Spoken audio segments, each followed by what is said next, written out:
Météo capricieuse, des vignobles touchés par le gel dans le Var, des incendies de forêt dans les Alpes-Maritimes et les premières pluies bien timides depuis des semaines. En Bulgarie, nette victoire aux législatives de l'Alliance anticommuniste.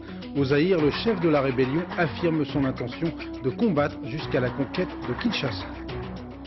Madame, monsieur, bonjour. Les caprices de la météo, il a gelé sur des vignobles du Var avec un risque sérieux d'altération de la prochaine récolte. Dans le même temps, une grande partie du territoire manque cruellement d'eau. Les premières pluies timides sont tombées ici ou là, notamment dans le sud-ouest, mais pas en quantité suffisante pour inverser la tendance. Jacques Cardoz. Les quelques gouttes de pluie tombées hier ne suffiront pas. Pour résorber la sécheresse agricole, il faudrait en effet 2 à 3 semaines de précipitations. Alors ici dans l'Aveyron, l'inquiétude demeure pour ces agriculteurs. Jusqu'à maintenant, on arrive à se débrouiller en faisant pâturer toutes les parties qui devaient être récoltées en fourrage pour l'hiver prochain. Mais si cette situation dure 15 jours, nous serons à saturation complète, nous ne savons plus quoi faire. Première visite de contrôle pour ces gendarmes. Ils sont chargés de vérifier les applications des arrêtés préfectoraux. L'écobuage, tout ça. Mais l'écobuage, on n'en parle pas. Des arrêtés qui interdisent notamment aux agriculteurs d'irriguer pendant le week-end. À l'occasion de nos surveillances générales, nous sommes amenés à passer dans les endroits un petit peu à l'écart comme ici. Et dans la majeure partie, oui, les gens comprennent. Mais enfin, il y a encore quelques personnes qui prennent l'arrêté mais qui ne l'appliquent pas pour leur propre personne. C'est bon pour les autres. D'autres interdictions touchent d'autres régions. En Gironde par exemple, où la circulation des véhicules en forêt est désormais proscrite. Dans de nombreux départements du sud de la France, les autorités sont très inquiètes des risques d'incendie de forêt. Dans l'est des Alpes-Maritimes, 3 foyers se sont déclarés l'autre nuit, nécessitant l'intervention de quelques 200 pompiers et de 5 bombardiers d'eau. Ces 3 foyers ont été neutralisés hier soir, cette nuit et au petit matin. Une 60aine d'hectares de pins résineux et de broussailles se sont envolés en fumée. Dissoudra pas, c'est toujours le suspense insoutenable en France. Jacques Chirac pourrait y mettre fin demain soir à la télévision. En Bulgarie, le suspense est terminé avec la nette victoire aux législatives de l'Alliance anticommuniste qui détiendra la majorité au Parlement. Thierry Tuillier. Il célèbre une première, la victoire de la droite désormais majoritaire à la Chambre. À leur tour, les ex-communistes bulgares au pouvoir depuis 89 disparaissent de l'avant-scène. Pourtant, malgré les apparences, ce n'était pas l'euphorie hier soir à l'annonce des résultats. À l'image d'ailleurs de la campagne plutôt morne et du vote, marqué par une forte abstention. Tout s'est joué en fait dans la rue entre les mois de janvier et de février. Comme Belgrade, sa voisine serbe, Sofia a été le théâtre de manifestations quotidiennes dont le moment fort reste le chahut spectaculaire devant le Parlement. L'Assemblée est sommée par l'opposition de convoquer des élections anticipées. Revendication satisfaite début février, fêtée comme il se doit dans la rue. Les manifestants réclament un changement dans une Bulgarie sinistrée. C'est dire si la nouvelle majorité est attendue au tournant. Le pays est quasiment en cessation de paiement, hyperinflation, monnaie dévaluée. Les mots sont connus, la tâche du nouveau Premier ministre, difficile. Avec quelques années de retard sur les autres pays de l'Est, la Bulgarie va devoir s'administrer la potion amère du FMI. Privatisation, licenciement, le plan est prêt, mais il va s'appliquer à une population dont 90% vit déjà au seuil de pauvreté. En Albanie, les délégués sur place des Nations Unies et du Comité international de la Croix-Rouge ont commencé à distribuer à Durrës et à Vlora des produits de première nécessité destinés prioritairement aux hôpitaux, aux orphelinats et aux maisons de retraite. Le Programme alimentaire mondial, le PAM, a convoyé hier son premier stock de nourriture dans le port de Durrës, 35 tonnes de farine de blé, de haricots et d'huile végétale. Au Zaïre, le sort du président Mobutu apparaît entièrement entre les mains des rebelles. Une rencontre Mobutu-Kabila est normalement prévue dans les prochains jours en Afrique du Sud, mais les diplomates doutent de l'intérêt qu'aurait le chef rebelle à accepter tout compromis. Hier, dans le stade de Lubumbashi, archi-comble, le chef de la rébellion a affirmé son intention de combattre jusqu'au bout. François Cornet. L'arrivée du nouvel homme fort du Zaïre sur le stade de Lubumbashi, la deuxième ville du pays, s'est transformée en véritable one-man show. Dans cette province du Shaba, entièrement sous le contrôle de ses hommes, le chef de l'Alliance des forces démocratiques de libération a exhorté tous les hommes en âge de combattre à prendre les armes contre le maréchal président et les troupes gouvernementales. Nous serons bientôt à Kinshasa, dit Kabila. Une fois la guerre terminée, nous restituerons au peuple les milliards de dollars volés par Mobutu. Une promesse qui n'engage que lui. Le chef de la rébellion a le vent en poupe. Le show de Lubumbashi était avant tout destiné à montrer au monde que lui, Laurent Désiré Kabila, était désormais incontournable et que sa supériorité sur le terrain ne l'incitait pas au compromis. Football avec cette question, qui rencontrera Guingamp le 10 mai au Parc en finale de la Coupe de France? Nice ou Laval? Réponse en fin d'après-midi. En 93, le Stade lavallois avait été éliminé en demi-finale par le PSG. Les Mayennais vont donc tenter de faire mieux. En compagnie de Nathaël de Rinxin et de Frédéric Delarue, ambiance dans une ville qui se prépare à fêter la victoire. Depuis quelques jours à Laval, la mode a ses couleurs, tango et noir. Pour la demi-finale de Coupe de France face à Nice, toute la ville s'est mobilisée. Subitement, le Stade lavallois, 12e club de 2e division, a 60 000 supporters. Pour les commerçants, c'est aussi une aubaine. La coupe attire du monde et le orange attire l'œil. Le fait d'avoir fait une vitrine aux couleurs du Stade lavallois, ça n'a pas changé au niveau des ventes.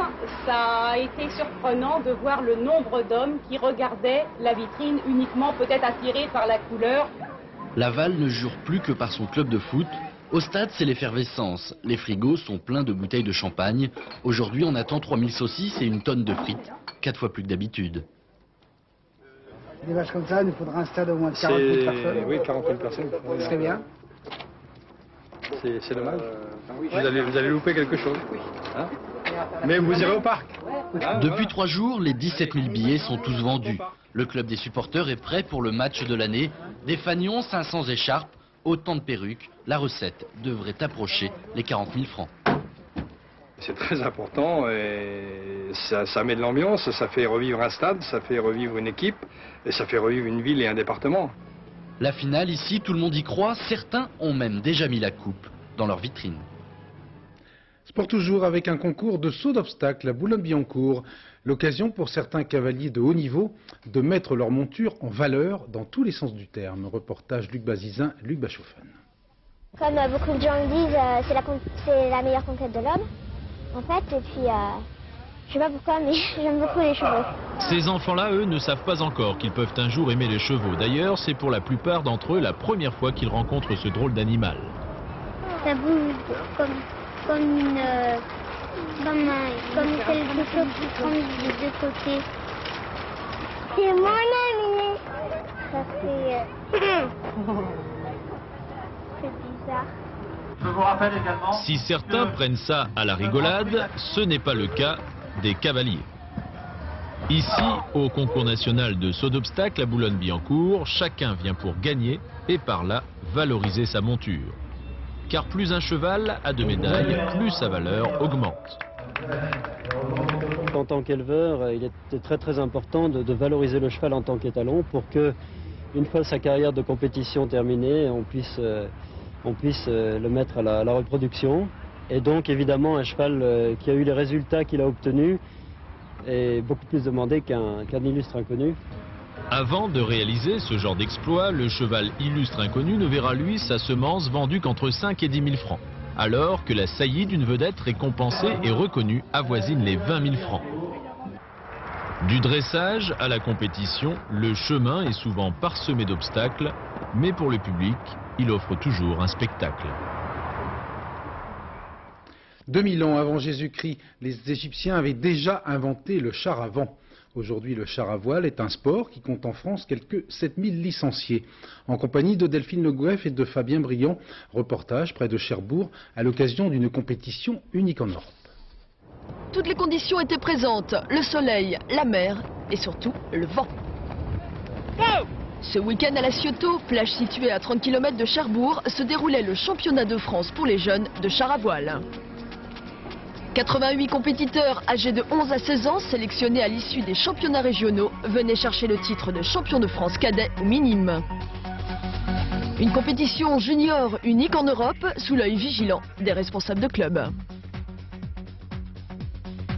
L'intérêt, c'est aussi de réunir tous les meilleurs pilotes qui ont été sélectionnés dans leurs courses de ligue tout au long de l'année, donc de pouvoir les étalonner au niveau national, d'avoir des pilotes qui sont les pilotes d'avenir et ceux que l'on espère retrouver très rapidement en équipe de France pour ramener les médailles à la France et les titres. Pour participer au championnat, il faut être licencié dans un club. En France, il en existe environ 80. Le char à voile est un sport de plein air qui demande une bonne condition physique et savoir maîtriser le vent. Ceux qui le pratiquent recherchent surtout des sensations. On a l'impression de voler quand ça va vite. Quand c'est tout plat surtout, on entend le vent dans les oreilles. Bien lancé avec un mini-4, on a vraiment l'impression d'aller très très vite. Ce week-end, on s'éclatait sur les plages du Cotentin, des sensations. Il y en avait pour tout le monde. Ouais, c'est génial! Ah, ça y est, il s'est planté. Merde. Moi, je souffre, c'est terrible. Vous pouvez pas savoir. Et si quelquefois le vent fait défaut, le char à voile est un sport complet qui fait marcher la tête et les jambes.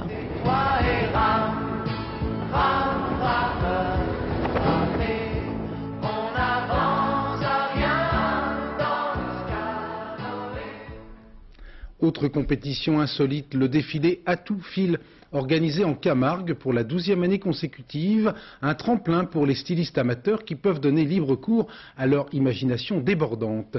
Thème du défilé de cette année, papier chippé, papier timbré. Reportage Corinne Comazzi, Françoise Massou. Détournée, timbrée, affranchie des carcans parisiens, la mode à Vauvert a changé de petites mains. Ben moi, je fais mon costume, je le porte et je me maquille tout seul aussi. Secrétaire, mécanicien, étudiant aux Beaux-Arts, tous stylistes d'un soir ont planché sur le thème du papier. Le papier, ça tient chaud ou pas? Non. Gentil, non. Non, c'est l'humidité. Ça va pas tellement.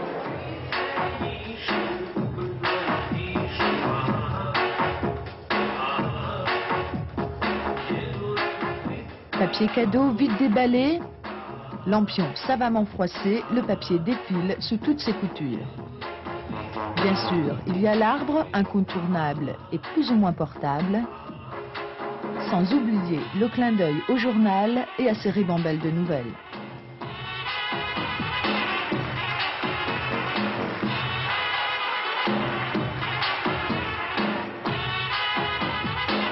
Couture ou délire, Vauvert récompense avant tout la créativité.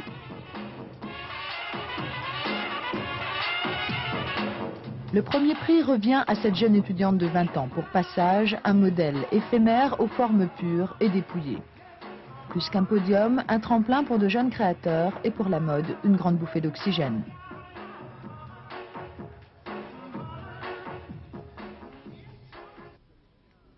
Lambert Wilson, comédien de profession, remonte sur scène pour chanter. Lambert Wilson interprète les plus belles chansons du cinéma français, une seconde carrière juste pour le plaisir. Reportage Stéphane Auman, Jacques Gérard. Des rôles, il en a joué des dizaines dans les films et au théâtre. Mais cette fois-ci, Lambert Wilson a décidé d'interpréter des chansons.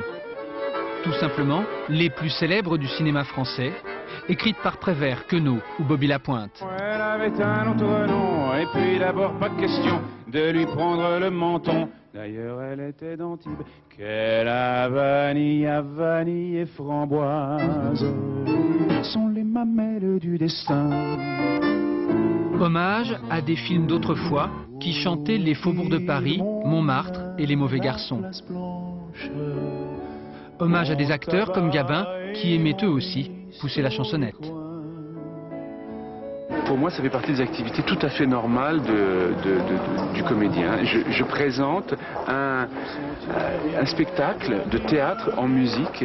C'est un prétexte pour faire des personnages, pour présenter une galerie de personnages.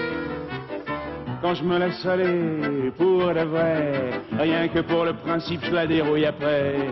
Et quand je l'ai bien... Être un comédien reconnu et changer de rôle, c'est risqué. Mais le public demande à voir. Céline Bellevaux. Ça vous surprend quand même? Oui, parce que on n'a pas l'habitude, on voit plus dans des films, c'est un registre différent quoi. Pour moi il a un talent fou et la chanson sûrement ça va être des belles chansons qu'il va nous faire. Je suis un dur, un vrai, un tatoué.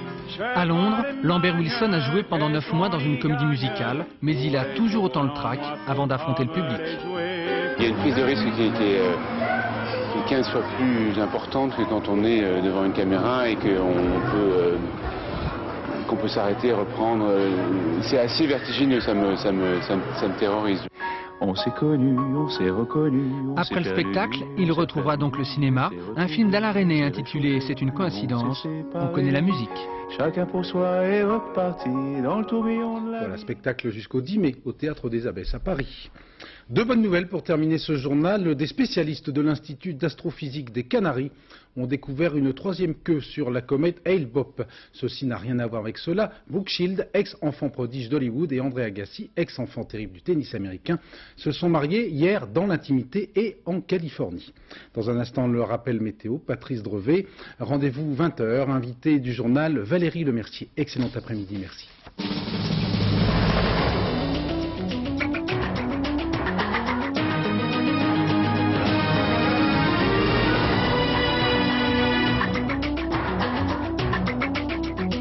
Plaisir de les accueillir sur ce plateau, tous chanteurs, musiciens, danseurs. Tous les dimanches, Martin l'Enchanteur ouvre grand les portes de son empire et c'est une proposition que vous ne pouvez pas refuser. À tout de suite. C'est pas la peine de regarder ailleurs, il n'y a rien de bien. Vraiment. Laissez entrer la lumière du cinéma avec Tecnal. Secoue-toi, c'est toi qui as voulu voir tes amis. Salut, ça va? Bonjour. Oh, les rafraîchissements. Oh, à la santé de John Tanner l'emmerdeur. Allez, on attaque.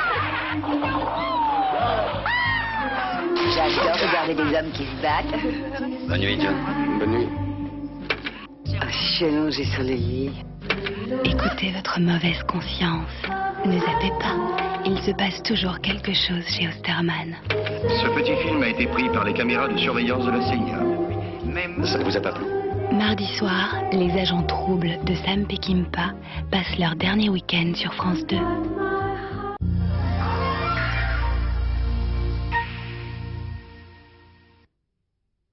Fatigué. 12 vitamines, 9 minéraux. Un comprimé par jour suffit. Vivamine, un médicament réservé à l'adulte. Moi, ça fait 2 ans. Ça fait 15-16 ans, moi. Ah non, chérie, 19. Moi, ça fait quoi 7 ans, 8 ans? Moi, je vous le dirai pas. Moi, j'ai besoin de lunettes pour voir de près depuis 7-8 ans. Ce qui est important et ce qui est intéressant, c'est que parfois on se dit, quand on choisit une lunette, est-ce que je prends l'écaille foncée ou l'écaille claire? Est-ce que je prends la bleue ou la verte? Ou alors l'inverse. Mais je peux pas avoir les deux. De là une idée du coffret. La Forti d'Afflelou, 4 lunettes identiques, 4 couleurs différentes. Forti, ça veut dire 40. Voilà, c'est la quarantaine. La Forti d'Afflelou.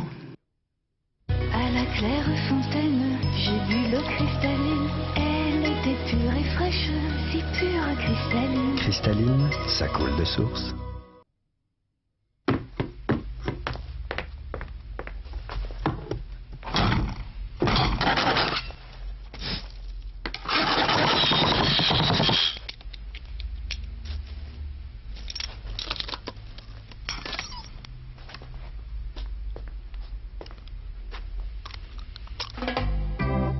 La santé, c'est important, même au chômage.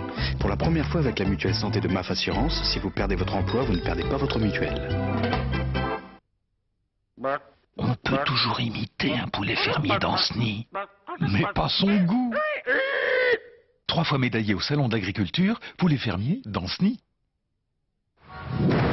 Tu m'as pas dit que t'avais une assistante? Non, alors mais... j'appelle dans ta voiture, je tombe sur elle. Attends, chérie, Hier j'appelle à la maison, elle était chez nous. Attends, et là laisse... je viens de t'appeler à 30 chérie. secondes et c'est encore elle qui m'a répondu. Ah, inutile de la cacher, je sais qu'elle est ici. Non. Si. Avec Expresso, vous pouvez transférer toutes vos lignes sur une personne qui prend les messages de vos correspondants et vous les transmet sur votre récepteur. Chérie, je te présente ma nouvelle assistante. Et en plus elle t'écrit. Oui. Expresso, pour 65 francs hors taxe par mois, il y a toujours quelqu'un pour prendre vos appels. Avec MAF Assurance, si vous perdez votre emploi, votre mutuelle santé est gratuite pendant 2 ans. Monsieur le maire. Bonjour madame. Excellent. Ça, c'est les piments. On a beau avoir l'estomac solide, il faut que j'assure. Certaines personnes savent qu'il existe un nouveau médicament réservé à l'adulte contre les brûlures d'estomac et les remontées acides. Pepsidac, un comprimé pour contrôler durablement l'acidité. Best of Tango. Les plus beaux tangos d'hier et d'aujourd'hui. disponible en 2 CD et cassettes.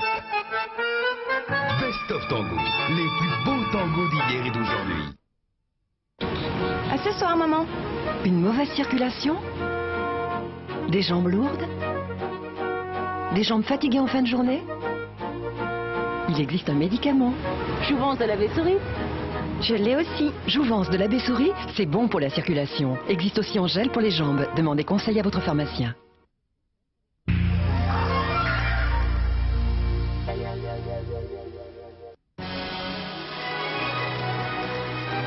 Rendez-vous sur France 2 avec le réseau Occasion du Lion pour le meilleur du cinéma. Il était une fois une princesse. Je me demandais si vous voudriez faire l'amour. Et cette princesse, c'était vous. Qui devint amoureuse. Est-ce que ça a été difficile? On ne voyait que trop que le prince était charmant. Que je ne pouvais aimer que lui. Était-il fort et beau? Était-il grand, très grand? Il n'a pas son égal dans le monde entier. Un jour, mon prince viendra. Un jour, on s'aimera dans son château. Entrez dans le monde enchanté du Demolition Man. Stallone, la bête au bois dormant, vous mène à la baguette ce soir sur France 2.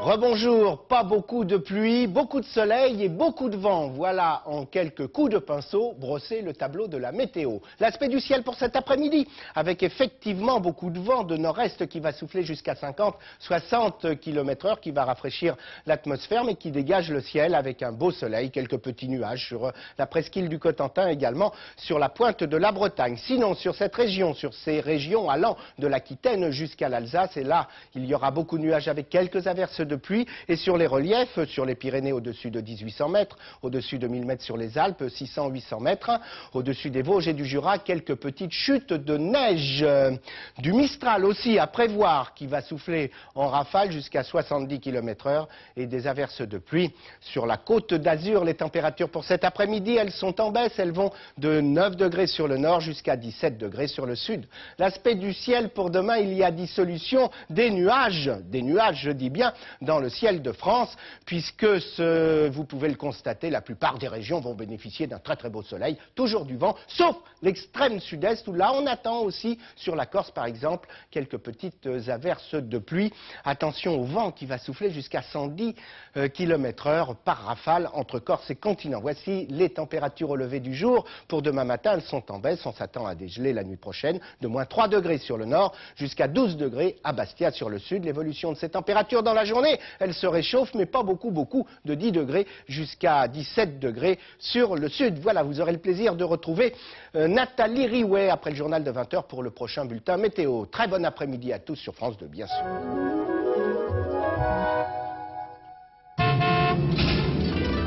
Darty, le contrat de confiance. Il y a des agents immobiliers qui savent écouter, expliquer et qui s'engagent par écrit. Century 21. Vous allez changer d'avis sur les agents immobiliers.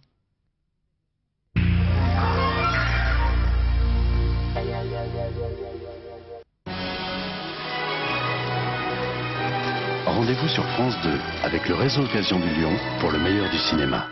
Il était une fois une princesse. Je me demandais si vous voudriez faire l'amour. Et cette princesse, c'était vous.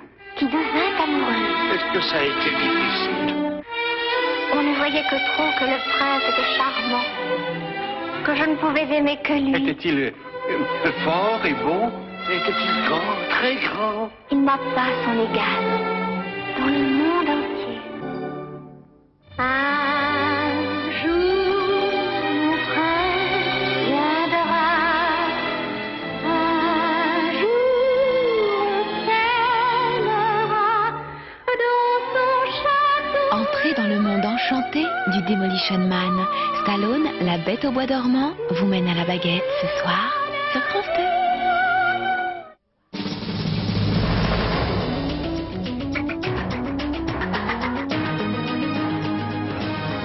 France de football, Nice vient de se qualifier pour la finale aux dépens de Laval. La dissolution de l'Assemblée nationale, pratiquement tout le monde spécule sur une telle annonce par Jacques Chirac demain soir à la télévision. En Israël, faute de preuves, la justice renonce à inculper le Premier ministre pour fraude et abus de confiance. En fin de journal, notre invitée Valérie Lemercier, réalisatrice et interprète du film Quadrille tiré de la pièce de Sacha Guitry. Madame, Monsieur, bonsoir. En Coupe de France de football, c'est donc Nice qui rencontrera Guingamp en finale le 10 mai au Parc. Nice qui a battu tout à l'heure Laval 1-0. François Brabant. Faut bien avouer, c'est plutôt un match d'hommes. À Laval en blanc ou à Nice en rouge et noir, on est comme qui dirait dur sur l'homme, viril et pas toujours correct, même très limite parfois. Exemple, cette sortie de Valanconi dans les pieds de Lima. Au ralenti, il semble bien que ça vaille un pénalty. Mais voilà, en vrai, c'est allé très vite. Et monsieur Saul, l'arbitre, n'a pas bronché. Et sur la contre-attaque, c'est allé tout aussi vite. Pendant que les Lavallois pensent à leur chance en volée, Kubica, lui, tente une percée. Un centre en retrait pour Denif, qui prend sa chance. Lucarne, 1-0 pour Nice. À la reprise, Laval tente le tout pour le tout. Coup franc excentré, Pedron frappe de toutes ses forces, mais Valanconi éloigne le danger. La fin du match, elle est comme le début. Engagé.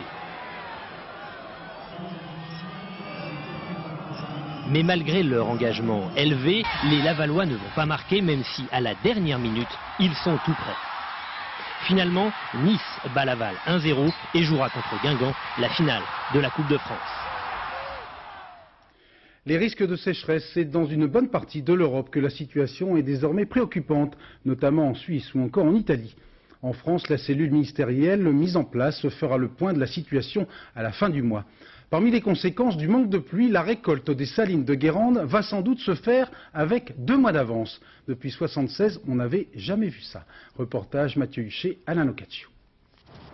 Chez les paludiers, les habits du dimanche, va falloir oublier. À Guérande, le soleil s'est installé et ne veut plus repartir.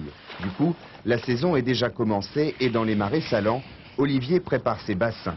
Le fond en argile doit être parfaitement lisse avant l'ouverture des barrages. Une fois l'eau répartie, le vent, le soleil et l'évaporation font le reste. D'ici 2 jours, les cristaux de sel apparaîtront avec 2 mois d'avance, comme en 1976. Enfin, je n'ai évidemment jamais vu une récolte aussi précoce. Habituellement, on commence le 15 juin. Là, on risque de faire les premières récoltes le 25 avril, donc c'est du jamais vu pour l'instant. On va voir ce que ça va donner pour la suite. Habituellement, chaque bassin, appelé œillet par les professionnels, rapporte chaque année 1,5 tonne de sel. Mais si cet été ressemble à celui de 1976, la récolte pourrait être multipliée par 2. De quoi voir venir et donner confiance à une profession en plein renouveau. Maintenant, il y a une reprise parce que depuis quelques années, on a refait parler de notre métier, des qualités de notre sel. Et on vit bien du métier maintenant, donc aujourd'hui, effectivement, il y a des jeunes qui sont intéressés pour faire ce métier. Chaque année, une vingtaine d'élèves viennent ici apprendre le métier de paludier. Et beaucoup restent, reprenant les bassins, actuellement à l'abandon. Avec les producteurs de sel, la sécheresse fait également le bonheur des archéologues. Lorsque les cultures manquent d'eau, les traces de constructions anciennes apparaissent en effet beaucoup plus nettement sur les photos aériennes. En 1976 déjà, la grande sécheresse avait permis de faire de nombreuses découvertes archéologiques. Reportage dans le Gers, Christophe Larocca, Gilbert Russan. Les premiers nuages sont déjà de retour au-dessus du sud-ouest. Alors, les archéologues s'apprêtent à récolter les fruits de 2 mois de sécheresse. Pour eux, l'absence de pluie est une aubaine. Depuis 10 ans, Catherine Petit-Aupert survole le Gers à la recherche de vestiges archéologiques d'habitation. Les différences de coloration des céréales partant de sécheresse les font apparaître comme ici, presque par enchantement. Sur un champ de blé, vous aurez les mûres qui apparaîtront en jaune, alors que le reste du champ sera bien vert. Mais attention, il faut avoir l'œil. Difficile pour le profane de repérer immédiatement les contours de cette villa gallo-romaine. Encore moins évident, cette construction circulaire bordée d'un fossé d'un vert plus sombre, probablement un village médiéval du XIIIe ou du XIVe siècle. Mais le clou du survol, c'est ce temple gallo-romain qui apparaît soudain au milieu d'un champ de blé. Ses contours caractéristiques ne sont visibles que vus du ciel. Catherine Petit-Aupert dispose déjà de plusieurs milliers de clichés de ces phénomènes. Mais comme tous les archéologues, elle pense que 97 sera une excellente année pour les découvertes aériennes, à l'image de 1976. L'année 76 restera l'année exceptionnelle au niveau de la prospection aérienne puisqu'elle a permis de découvrir des sites extraordinaires, des théâtres, des amphithéâtres, de très grandes villas gallo-romaines et de préciser les voies de communication dans toute la Gaule. Alors durant plusieurs mois, les archéologues vont voler pour profiter des conditions de la sécheresse et permettre peut-être de nouvelles découvertes. Parmi les multiples désagréments à ces sécheresses à répétition, les fissures qui apparaissent dans les habitations édifiées sur des sols argileux. Reportage à Évreux, Gilles Marinet, Olivier Robert. Lézardes, balafres et fissures. Dans ce quartier d'Évreux construit il y a 40 ans, aucune maison n'y échappe, à l'extérieur comme à l'intérieur. Là, les deux portes, on peut plus bien les fermer. Celle-là, elle est plus à niveau avec les verrous. Devant, c'est pareil. Tout bouge. Et tout bouge. Ouais. Tout bouge, tout craque. 35 habitations sont touchées à des degrés divers. Celle-ci a particulièrement souffert, coupée brusquement en deux, sur toute sa largeur, par une mince fissure. Bon, il y a des morceaux qui tombent, c'est pas rassurant tout ça. Et ça évolue? Ça évolue d'année en année, quoi, compte tenu de la sécheresse, je pense. En effet, et d'après les études menées par les experts, ce n'est pas l'âge des maisons qu'il faut incriminer, mais bien la sécheresse. L'explication, c'est le sol, c'est de l'argile, ce qui fait qu'au moment de sécheresse, il y a déshydratation, au moment de pluie, réhydratation, d'où ces mouvements de terrain différentiels qui occasionnent ces fissures sur nos pavillons. Pavillons qu'il faut surveiller en permanence, tellement ils sont devenus sensibles aux caprices conjugués du sol et de la météo. Il faut constamment remettre du joint pour empêcher que ça ne prenne trop de proportions. Les propriétaires ont bénéficié tout récemment d'un arrêté de catastrophe naturelle. La balle est désormais dans le camp des assureurs. Dissolution hors note, dissolution. That is the question, comme dirait le regretté Shakespeare. Le suspense est entier, tout le monde attend une éventuelle annonce de Jacques Chirac, peut-être dès demain soir à la télévision. À la Sainte-Odette, on s'inquiète ou on enquête. En tout cas, avant même l'annonce officielle, tous les états-majors politiques sont mobilisés. Exemple avec ce reportage de Javi Tambert et Bernie Mériot dans la 5e circonscription des Bouches-du-Rhône, où tout le monde est déjà sur le pont. Jacques Chirac n'a pas encore parlé à la télévision. Officiellement, même si elle ne fait plus de doute, la dissolution n'est encore qu'une hypothèse. Qu'importe, les QG de campagne électorale ont repris du service. Première réunion ce matin, 9h30. Vous prenez vos vacances, vous mettez en disponibilité, vous êtes libre et corvéable à merci comme d'habitude. Ça sera plus facile là parce que ça dure qu'un mois. Ce sera donc un sprint, avec pour certains une petite longueur d'avance. C'est l'avantage d'avoir été prévenu ici. L'organigramme de campagne est déjà prêt. Les affiches, elles, seront là dans quelques jours. Le reste, c'est de la routine. Une campagne commence par un quadrillage, le plus serré possible, de la circonscription.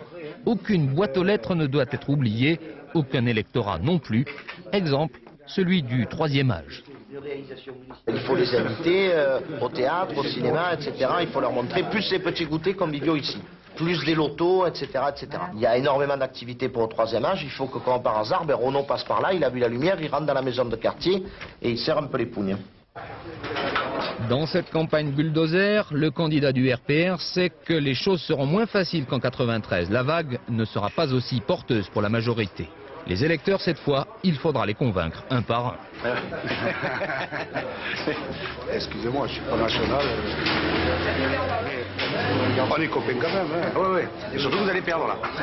Si vous avez une économie qui ne fonctionne pas, si vous avez des finances qui ne sont pas équilibrées, vous ne pouvez pas créer ou susciter des richesses et donc créer et susciter de l'emploi.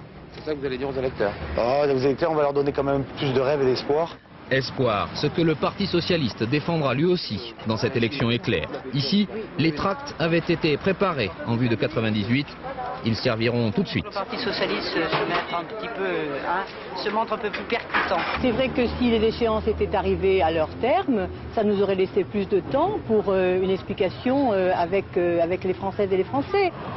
À Marseille comme ailleurs, Jacques Chirac n'a pas encore parlé, mais la campagne des législatives, elle, est déjà sur les rails. En attendant une éventuelle dissolution, le débat continue.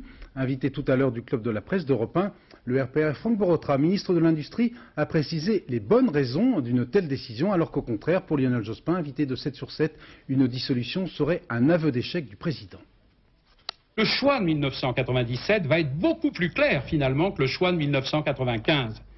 Car au fond, la politique du gouvernement, c'est, on nous dit, l'ultralibéralisme, c'est-à-dire en réalité le capitalisme dur, si vous voulez, et, ou alors c'est une rigueur accrue, c'est une austérité accrue.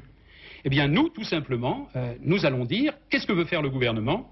Il veut faire les élections plus tôt pour ensuite frapper la consommation populaire, frapper les Français par cette politique ultra-capitaliste. On nous parle de privatisation nouvelle, on nous parle de suppression de dizaines de milliers de postes dans la fonction publique, on nous parle de mise en cause des services publics, on nous parle d'augmentation des impôts. Et donc c'est cela que les Français doivent mesurer comme ce qui pèse sur eux.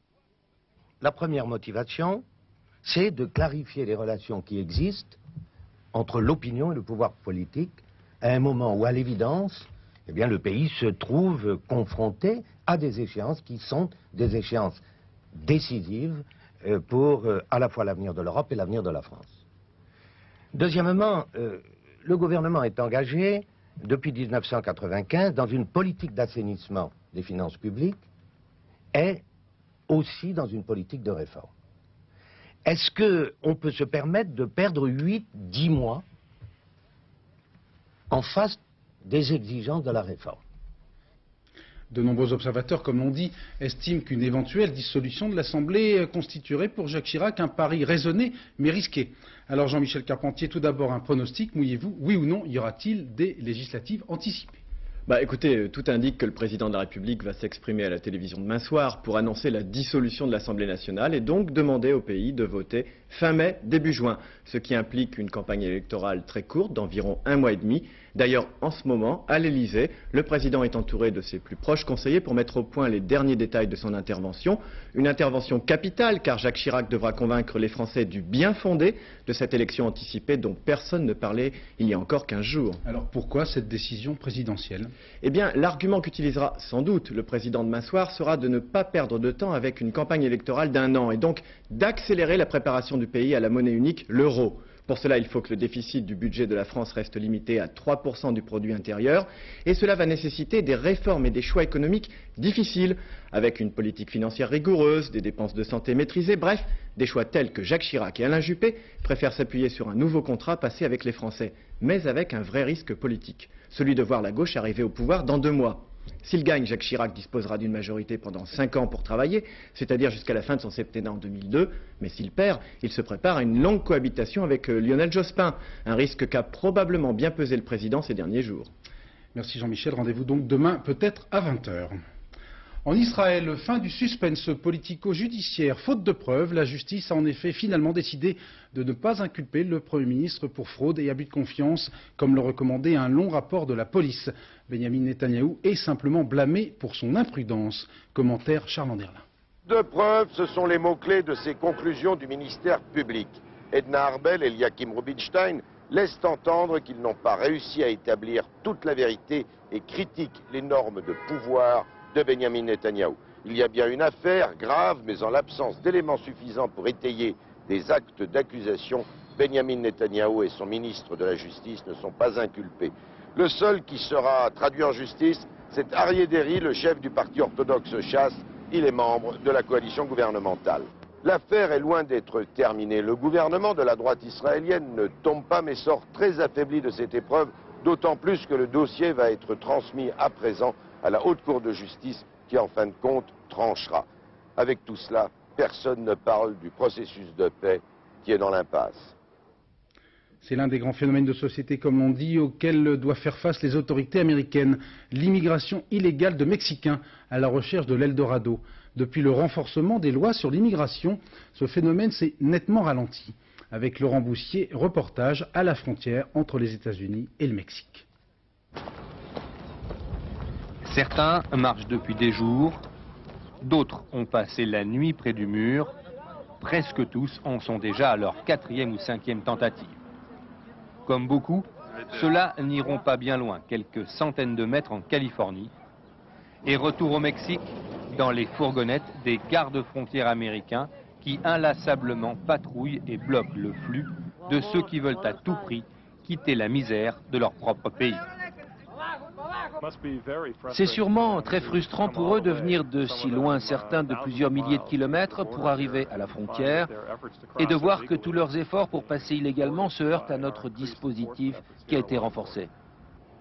Depuis le renforcement de la surveillance il y a 3 mois, seuls 4 à 5% des tentatives de passage réussissent. Pour les autres, la majorité, le sentiment d'échec s'ajoute à la misère, à la peur, à la solitude. Alors, sans espoir, à bout de ressources, beaucoup se retournent vers cette grande maison blanche, visible de tout Tijuana. La Casa del Migrante, la maison du migrant, une sorte de havre de paix dans la vie de ces déracinés. Une bonne odeur d'oignons frits et de poulet, un premier repas chaud, et surtout la présence du père Gianni Fondolato. C'est lui qui dirige l'établissement, c'est lui qui accueille les migrants, les réconforte et leur tend la main. Quand ils arrivent à la casa, ils sont très déprimés. Tout le monde les a rejetés, ils n'ont plus rien. C'est ce que j'appelle le syndrome du migrant. Évidemment, on les aide matériellement, un repas, une douche, une chambre, mais ça n'est pas l'essentiel. Pendant les 15 jours qu'ils vont passer ici, on va leur trouver du travail, les aider psychologiquement, leur redonner espoir et confiance en eux. Ceux qui restent à la casa plus de 2 jours doivent prouver qu'ils ont un travail. Devant le bureau d'aide sociale, la file d'attente est permanente et c'est souvent à cet instant que l'espoir renaît. J'ai trouvé du travail ici à Tijuana dans le bâtiment.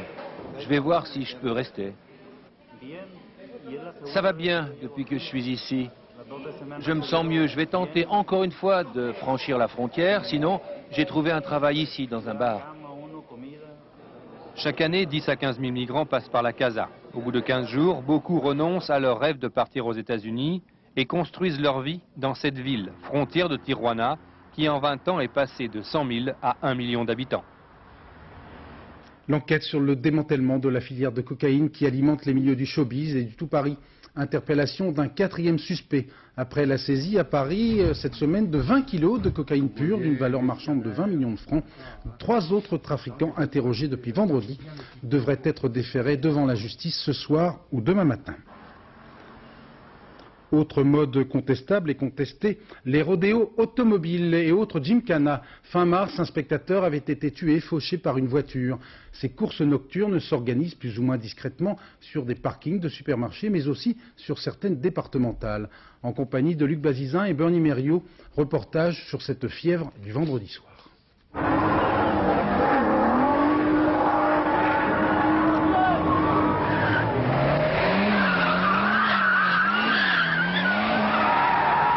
Les arènes des temps modernes. Des centaines de curieux se donnent rendez-vous sur ce parking de supermarché de la banlieue nord de Paris tous les vendredis soirs pour assister au spectacle. En vedette, des fauves qui dévorent le goudron à grands coups d'accélérateur.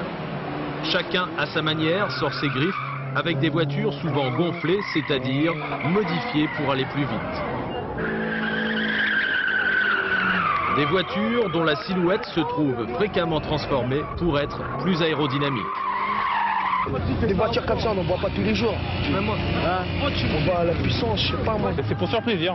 Pour se faire plaisir parce qu'on n'a pas l'occasion de se faire plaisir partout. Puis là, on se retrouve entre nous, on se rejoint ici. Et puis ça nous permet de se faire plaisir. On prépare nos voitures la semaine. Et puis le week-end, le vendredi soir, on regarde ce que ça donne, quoi. Mais c'est quand même dangereux, non? Un peu, bien sûr. Il y a toujours des risques, de toute façon. Et est-ce que des fois il y a des mauvaises conséquences? J'en ai déjà vu, mais moi ça m'est pas encore arrivé, je touche du bois. Je viens voir le dérapage là. Parce qu'on peut pas faire ça dans la rue, parce qu'on se fait contrôler directement. Quelle que soit la marque, du modèle le plus modeste au plus tape à l'œil, ce rodéo nocturne sans autorisation spécifique engendre un vacarme que la police ne peut ignorer. La police, en fait, quand ils arrivent, ils barrent la route, ils nous laissent partir en fait. Mais bon, c'est très rare qu'ils interviennent, ça arrive, mais c'est assez rare qu'ils interviennent.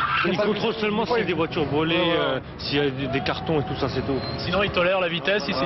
S'il n'y a pas de conneries de fait, s'il n'y a pas de conneries, c'est bon. Mais il est bientôt 2 h du matin. Le parking du supermarché est devenu un terrain de jeu manifestement trop exigu pour ces gros appétits de vitesse. Progressivement, les spectateurs et les acteurs reprennent le volant, direction les abords du circuit Carole. Là, une route départementale à 2 voies se mue en véritable circuit. La foule se rassemble le long de cette piste dangereuse, sans aucune sécurité. Départ arrêté, les duels automobiles se succèdent à une cadence folle. Ni radar, ni gendarme en vue, une seule devise, garder l'accélérateur à fond. On n'a jamais vraiment regardé les compteurs, mais ça va assez vite. Ça compte jusqu'à combien la garde des compteurs? 7000, disons qu'au bout on est à 160. Tout ce qui fait du bruit, qui roule et qui va vite participe. Certains ont conscience du danger et souhaitent de nouvelles règles du jeu. Ça se passe encore mieux qu'il y ait plus de sécurité. On voudrait un circuit pour qu'on soit moins ennuyé par les policiers. Parce qu'à chaque fois ils viennent et puis ça fout le bazar quoi. Il est 3 h du matin, la police fait finalement son apparition et met fin à la fête dans un calme relatif. Les pilotes d'un soir dégagent la place. C'est aussi la fin des bouchons occasionnés par cette manifestation. La circulation redevient petit à petit normale.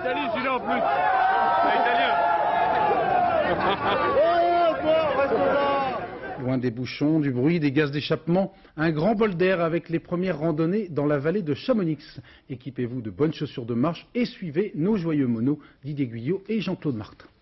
Vous voyez, nous franchirions des cols qui sont dans ces montagnes et puis nous irions jusqu'à l'extrémité là-bas et on revient dans la vallée en contournant par le col de Balme qui est à l'autre extrémité du massif.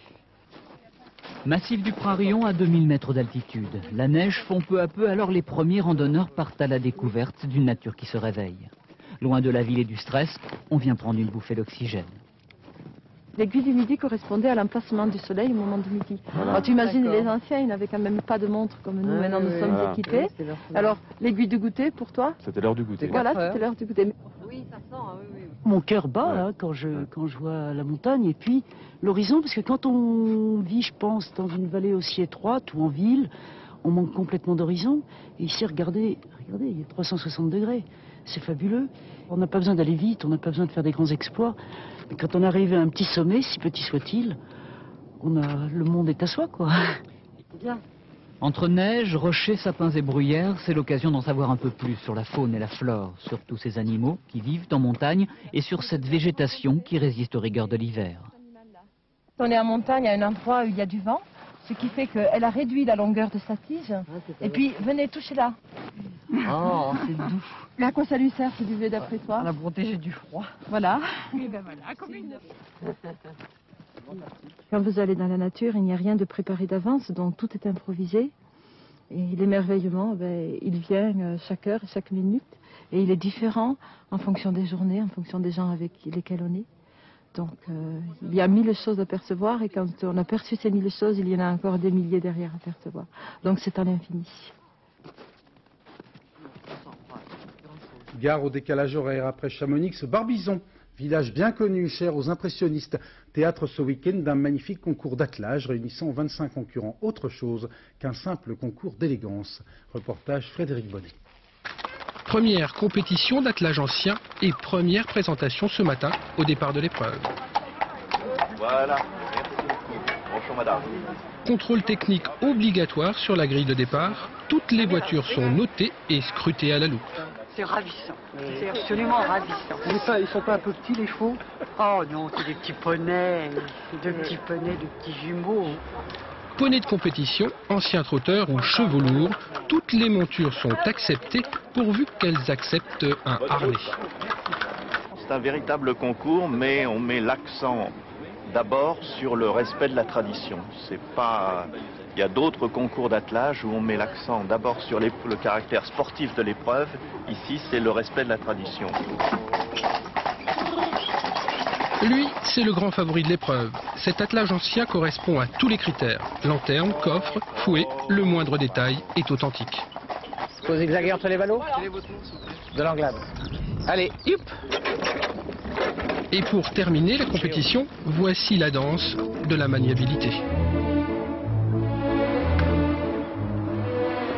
5 minutes pour faire le tour. Beauté, fierté, homogénéité, autant de qualificatifs respectés à la lettre par les 25 concurrents, tous amateurs du respect des traditions.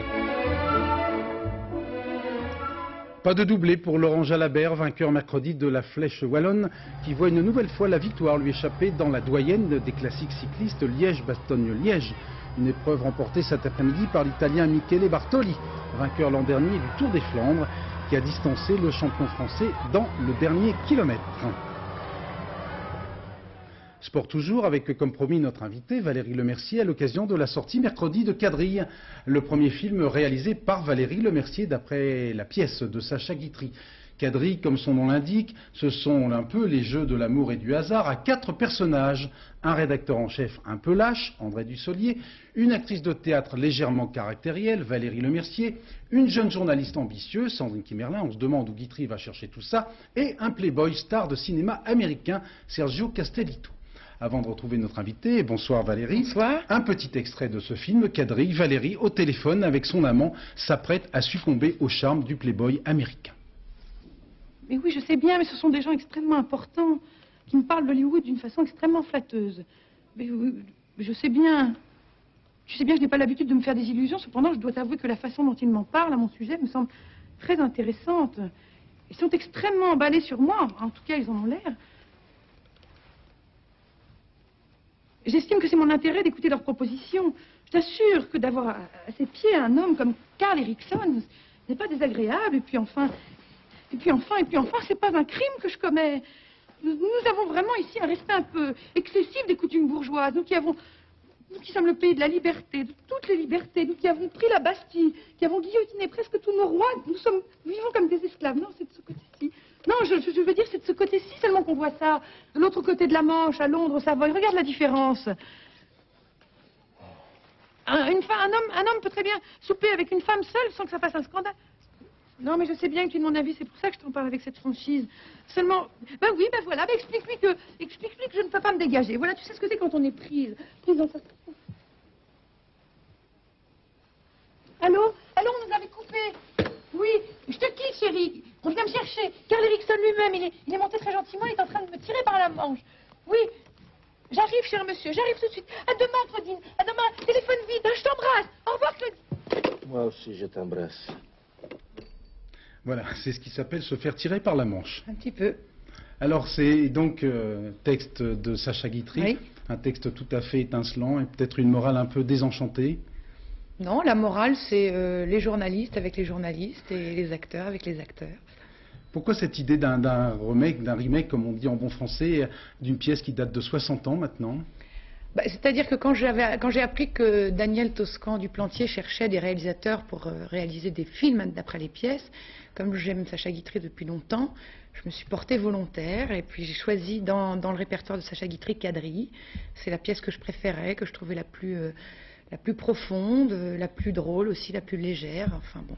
Vous avez vu le film que Sacha Guitry lui-même avait fait, avait tiré de cette pièce? J'ai pas voulu le voir parce que je voulais pas être influencée dans un sens comme dans l'autre. Je voulais pas essayer de copier, je voulais pas non plus essayer de faire le contraire. Donc j'ai souhaité ne pas le voir. Mais le 23 avril, je le verrai. Vous êtes lancé pour la première fois dans la réalisation. Quelle expérience vous tirez de ce nouveau métier? J'ai surtout aimé les acteurs. Et c'était déjà ce qui me plaisait. J'ai réalisé des films publicitaires et je suis surtout très émue de voir qu'André Dussolier, Sandrine Kimerlin, Sergio Castellitto m'ont laissé, se sont livrés comme ça à moi. Donc c'était très agréable. Vous êtes même un peu raccourci les textes, non, au montage, vous avez un peu resserré pour donner du rythme? Oui. C'est-à-dire j'ai pas du tout adapté le texte, par contre j'en ai enlevé, je dirais, 1 heure. C'est beaucoup. Ah oui, parce que le film fait 1h33 oui. de mémoire et la pièce donc fait oui, 2h30, oui.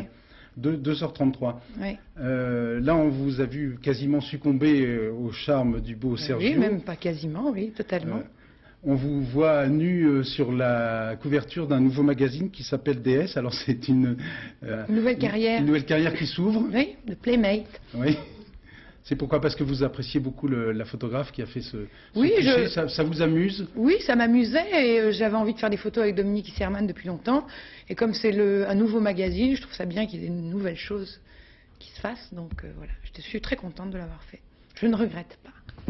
Et votre premier métier, c'était le one-man show. Alors, est-ce que vous allez continuer dans le cinéma ou est-ce que vous allez revenir sur scène? Les deux, j'ai fait du cinéma avant de faire du one-man show. Donc je pense que ce que j'aime, c'est faire toutes ces choses-là, voilà, de façon légère. Et un tour de chant? Pourquoi pas? Éventuellement. Et là, vous avez d'autres films en préparation ou... Non, j'aimerais écrire un film et le réaliser aussi. C'est pas pour tout de suite. Là, je viens de terminer au théâtre il y a 1 mois et demi à l'Olympia. Le quadrille sort, je vais m'occuper de ça et on verra. Je ne sais pas ce que je vais faire. Pourquoi Sandrine Kiberlin? Il y avait, je suppose, beaucoup de prétendantes à ce très très beau rôle. Parce qu'elle est venue me voir. Alors je trouve que à une époque où tout le monde essaie de se faire désirer, et tout le monde essaie d'expliquer qu'il n'est pas libre, enfin bon, bref. Elle a eu l'humilité de dire ça m'intéresse. Je trouve que de sa part, c'est très franc, très courageux. C'est quelqu'un qui sait ce qu'elle veut. Et c'est pour ça que je la trouve aussi, dans le rôle, je la trouve très juste. Et elle m'a téléphoné, elle m'a dit, elle est venue me voir, elle m'a dit qu'elle avait envie de le faire. Et je trouve que c'est déjà énorme d'avoir envie. C'est déjà... je dirais le principal. Et pour quelqu'un comme André Dussolier, est-ce que c'est pas difficile de jouer en ayant un peu, même inconsciemment, un peu dans l'oreille, le phrasé de Sacha Guitry? Mais je pense qu'il ne l'avait pas, il a joué ça de façon très sincère, et il a vraiment amené le personnage à lui, et il n'essaie pas de faire du Sacha Guitry. De toute façon, avec moi, on ne pouvait pas, c'était pas possible. Alors, vous avez déclaré dans une interview, ou alors la presse raconte n'importe quoi, mais ça peut arriver. Ça arrive, je ne sais pas ce que vous allez dire. Donc... Non, c'est gentil. Les héros de Guitry souffrent, mais ils ont l'élégance de faire croire qu'ils ne ressentent rien. Oui. C'est ça qui vous plaît dans l'écriture de Sacha Guitry? Oui, d'abord, ce que j'aime, c'est sa façon de parler avec légèreté de choses profondes. Et je trouve qu'on se doit d'être léger, je trouve que c'est pour ça que j'aime bien Sacha Guitry. Et puis j'aime bien la façon qu'il avait de mettre sa vie en scène, c'est-à-dire de jouer sur scène avec les meubles qui étaient chez lui et ses maîtresses, et de faire de sa vie un spectacle, et de mêler sa vie privée à sa vie, à son œuvre. Voilà, bonne chance à Kadri qui sort mercredi sur nos écrans. Toute dernière question, nous allons donc devoir nous quitter. Comment vous dites dans le deuxième acte de la pièce, comment vous dites au revoir à quelqu'un que vous allez devoir quitter? Adieu. Non, vous avez un geste du bras. Eh bien, André, partez. Eh bien, Valérie, partez. Voilà. Merci beaucoup. Au revoir. Donc, Kadri qui sort mercredi. Cette toute dernière information qui vous intéressera sûrement, une information sérieuse venue du Japon, où le maire d'une petite ville thermale est accusé de voyeurisme. Cela pour avoir pénétré dans le vestiaire d'âme où se douchaient une vingtaine de curistes. Cet homme, âgé de 72 ans, a expliqué qu'il y avait une opération porte ouverte dans ces termes et qu'il était venu voir simplement inspecter si tout était redevenu normal. Tout est spectacle. Voilà, merci Valérie. Dernier journal vers minuit en compagnie de Thierry Clopeau. Auparavant, un très très beau documentaire à ne manquer sous aucun prétexte, La force de vivre, des rencontres avec des hommes et des femmes atteints de maladies incurables. Demain à 7h50 dans les Cartes Vérités, Gérard Leclerc recevra Simone Veil. Dans quelques secondes, la météo, Nathalie Riouet. Bonne fête aux Odettes. Et tout de suite, le dicton du jour. Qui paye Odette s'enrichit. À demain 20h. Très très bonne soirée. Merci.